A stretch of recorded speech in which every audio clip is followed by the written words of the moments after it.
yine de sizden şu an bir saniye degenerator suşep kabulün bu san vakum şu anda müşterimizde uğratmak için şu an vazana geldi. Nasip olsa başka vatan alacak kardeşimiz var. Zatları alıp müşteri kavuşturmaktan kalan videolarımı sizinle paylaşacağız. Hürmetli gençler. Hada business tutmasdan dev aparatını uğradıran vakum aparatını suşep aşağı klientine vakum kabul ettim. Vakum aparat ve suşep aparat. Hala nama video klientimizde kavuşturamda, müşterimizde kavuşturamda videolarını devam koyuyoruz. Bizim bilen kalın business tutmasdan iş başına. Evet, tamam business tutmasdan. Evet, için devam eder. Tədə gəlmə müştəriyə yankı suşep kana kelət. Tədə yolun.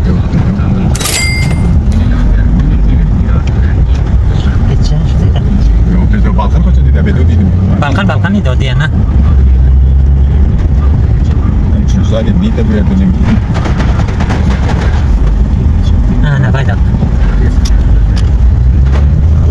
Ben müşteriye geldik neticeden tavsiyeler videonu koyuyor.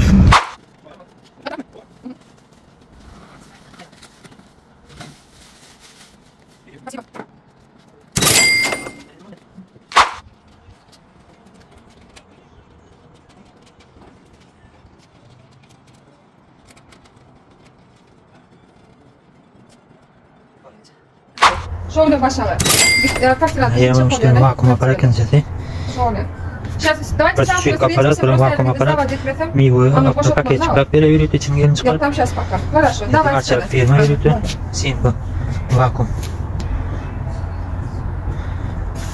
Netivetin için. Suşek kalan suşek. Değerli suşek kaşı. Alam beranjalan suşek kafe. Bizim haliyetimiz bu noktalarla haliyetimiz. Havalaşmalardan videonun devamını koyduk müşterimizin netivesini alana verene.